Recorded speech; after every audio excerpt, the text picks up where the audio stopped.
করার আগে তোমাদের একটা গল্প বলব। এই কদিন আগে আমি এক জায়গায় বেড়াতে গিয়েছিলাম, মেদিনীপুরে। ওখানে গিয়ে আমি দেখলাম একটা পুরনো মন্দির। সেই মন্দিরে দেওয়াল ভেঙে গেছে, পাশ থেকে চুন খসে পড়ছে এবং তার অবস্থা খুবই শোচনীয়। এবার সেই মন্দিরটা যদি আগের অবস্থায় নিয়ে আসি, তাই কি করতে হবে? সংস্কার করতে হবে। ঠিক তেমনি আমাদের সমাজে নানাবিধ কুসংস্কার প্রচলিত ছিল। এই কুসংস্কারগুলি যারা অবসান ঘটিয়েছিল তাদের বলা হচ্ছে সমাজ সংস্কার। আজকে আমরা জানব বাংলার সমাজ সংস্কার আন্দোলন। অর্থাৎ সমাজেও এই রকম বহুবিধ কুসংস্কার প্রচলিত ছিল, যেমন সতীদাহ প্রথা, গঙ্গায় সন্তান বিসর্জন, বাল্য বিবাহ, বহু বিবাহ, এই সমস্ত সামাজিক ব্যাধির অবসান যারা ঘটিয়েছিল তাদের বলা হচ্ছে সমাজ সংস্কার। কতগুলো সমাজ সংস্কারকের মধ্যে উল্লেখযোগ্য যারা ছিলেন তারা হচ্ছে রাজা রামমোহন রায়, স্বামী বিবেকানন্দ, ঈশ্বরচন্দ্র বিদ্যাসাগর, হেনরিক ভিভিয়ান ডিরোজিও, স্বামী দয়ানন্দ সরস্বতী প্রমুখ। এটা আমরা সবাই জানি। কিন্তু আজকে আমরা যার কথা আলোচনা করব তিনি হলেন সমাজ সংস্কারক রাজা রামমোহন রায়। রাজা রামমোহন রায়ের জন্ম আমরা দেখে নেব যে 1772 খ্রিস্টাব্দে রাজা রামমোহন রায় জন্মগ্রহণ করেন এবং তার মৃত্যু হয় 1833 খ্রিস্টাব্দে।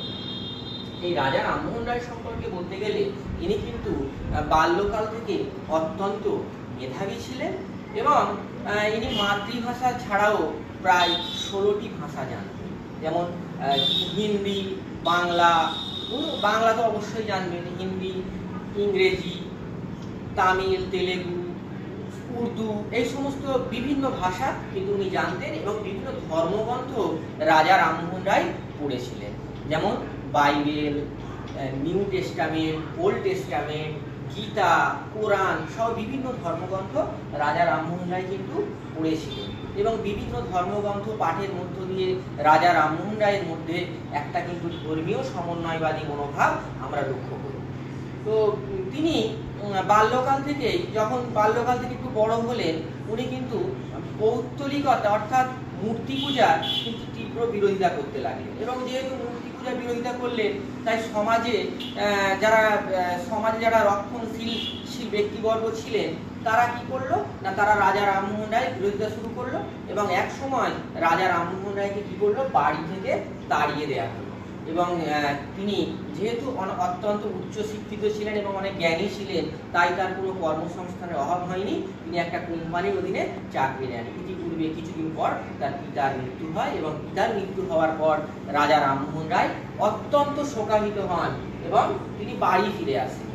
বাড়ি ফিরে এসে তিনি সেদিন থেকে তার জীবনের শেষ দিন পর্যন্ত রাজা রামমোহন রায় সমাজ সংস্কারের কাজে আত্মনিয়োগ করেন। রাজা রামমোহন রায় একাধিক সমাজ সংস্কারমূলক কাজ করেছিলেন। তোমরা জানলে অবাক হয়ে যাবে যে রাজা রামমোহন রায় 1815 খ্রিস্টাব্দে রাজা রামমোহন রায় প্রতিষ্ঠা করেছিলেন আত্মীয় সভা। এছাড়া 1828 খ্রিস্টাব্দে রাজা রামমোহন রায় প্রতিষ্ঠা করলেন ব্রাহ্ম সভা। 1830 খ্রিস্টাব্দে এই ব্রাহ্ম সভার নতুন নাম হয় ব্রাহ্ম সমাজ। তাহলে ব্রাহ্ম সভার নতুন নাম কি হয়েছিল? ব্রাহ্ম সমাজ। এরপর রাজা রামমোহন রায় সমাজের একটা যে কুপ্রথা উনি দেখে অত্যন্ত ব্যথিত হয়েছে, সেটা হচ্ছে কি না, সতীদাহ প্রথা। তখন কি হতো, একটা অল্প বয়সী মেয়ের সঙ্গে একটা বেশি বয়সী পুরুষের বিবাহ দেওয়া হতো। তারপর দেখা যাচ্ছে যে কিছুদিন পরে সেই পুরুষটা মারা যেত। মারা যাওয়ার ফলে সেই মারা যাওয়ার পরবর্তীকালে তার সদ্য যে বিধবা স্ত্রী, সেই বিধবা স্ত্রীকে স্বামীর চিতায় জীবন্ত দাহ করা হতো। ধর্মের অপব্যাখ্যা দ্বারা হিন্দু সমাজে এই অমানবিক ও নিষ্ঠুর প্রথা দীর্ঘদিন ধরে প্রচলিত ছিল। রাজা রামমোহন রায় এই কুপ্রথার অবসান ঘটিয়েছিলেন। এই কুপ্রথার অবসান ঘটিয়েছিলেন কিভাবে? না, তিনি সতীদাহ প্রথার বিরুদ্ধে নানা ধরনের বিশিষ্ট ব্যক্তিবর্গ সম্মিলিত একটা আবেদনপত্র, যারা বিশিষ্ট ব্যক্তিবর্গ তাদের নিয়ে একটা স্বাক্ষর নিয়ে একটা আবেদনপত্র তৎকালীন যে governor general Lord William Bentinck তার সহযোগিতায় তিনি কিন্তু এই সতীদাহ প্রথা রদ করেছিলেন। কত সালে? না, 1829 সালে। 1829 খ্রিস্টাব্দে সপ্তদশ রেগুলেটিং আইন দ্বারা সতীদাহ প্রথাকে রাজা রামমোহন রায় সম্পূর্ণ বেআইনি বলে ঘোষণা করেছিলেন। এইভাবে দেখা যাচ্ছে যে রাজা রামমোহন রায় ছিলেন ভারতের প্রথম আধুনিক মানুষ। রবীন্দ্রনাথ ঠাকুর রাজা রামমোহন রায়কে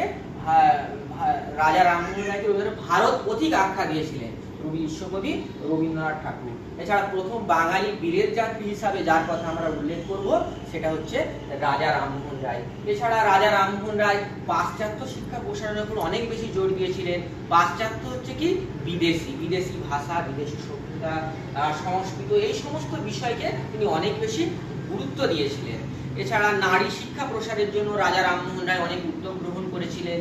এছাড়া বিভিন্ন সংস্কারমূলক কাজ রাজা রামমোহন রায় কিন্তু করেছিলেন। বিভিন্ন পত্র পত্রিকার সঙ্গেও তিনি যুক্ত ছিলেন।